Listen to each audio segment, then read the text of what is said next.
What's up, y'all? Thanks for joining me today. In this video, I wanted to give a quick review of the new game, Black Myth Wukong.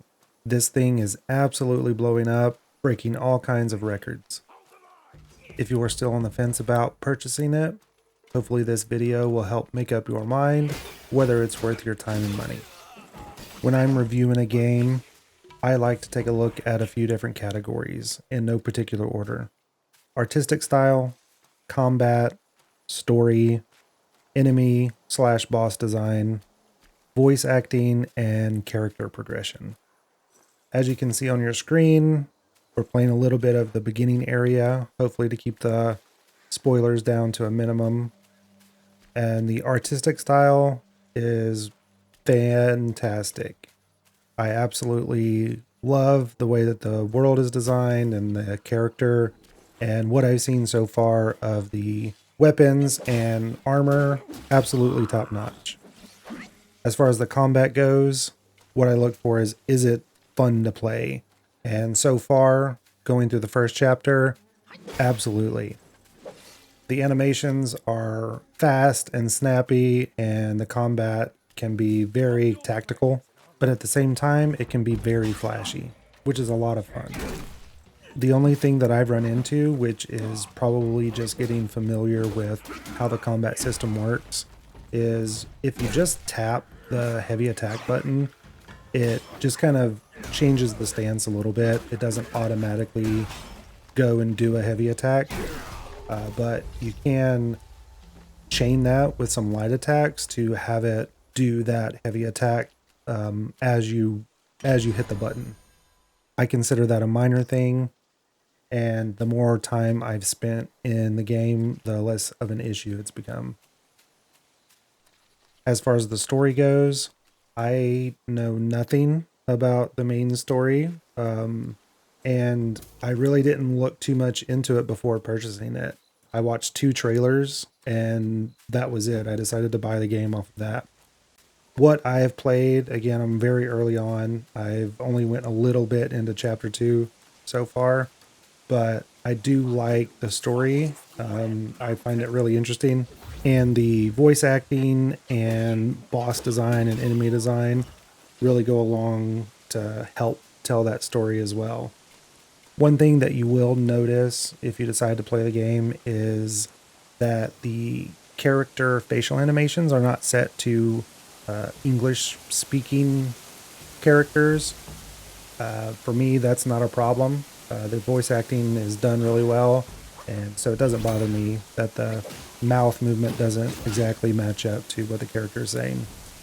On the character progression part, there's a lot of different talents that you can choose from, and one of the things that I really like what they've done is you can respec at any time. It doesn't cost anything, and there's no penalty. If you're the type of player that likes experimenting with different builds, you'll love this implementation. You don't have to go farm up a whole bunch of materials or gold or anything like that to go respec. If you've been following the game online, you'll see one of the big things that's being talked about is the difficulty. So how difficult is it? I would put the difficulty closer to something like God of War than I would Elden Ring or the Dark Souls games, but that may change as I get further into the game. As you can see in the game footage, I am an average player. I really like the Dark Souls games, and I've played hundreds of hours in Elden Ring, and I would say that it's got a decent curve to it. I would say that for most of the chapter 1 bosses, the first couple I was able to get down in a couple of attempts.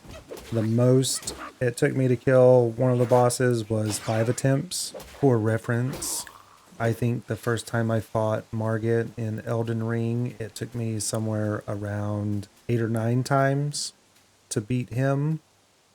I would say a big difference between this game and Elden Ring is that in Elden Ring, you can go and power up somewhere else and come back and have a lot better chance of defeating that boss. Whereas in Wukong, it's pretty linear. And while you can farm some of the regular enemies, it's not quite the same because you're not like increasing strength or dexterity or intellect to really increase the power of your spells or your attacks. And for those wondering, there is no difficulty slider, so you can't go in and change that. As far as issues go, I haven't had any of the crashing issues that you might have read about online. And as you saw at the beginning of the video, this is all recorded on a PlayStation 5, so I think there's less issues there than maybe there is on PC version. I have had one enemy sort of glitch out. They got hung up on a tree and kind of froze and it reset their health bar, so I had to fight them all over again. I would say the only other thing that has stuck out to me, and I don't know if I would put it in an issue category, but it's something that is noticeable and can be a little bit immersion breaking, and you may have already read or heard other reviews talking about the invisible wall placement. It has been very noticeable in some places. It'll be an area that you think you can walk to, and there's just an invisible wall and you can't go anywhere.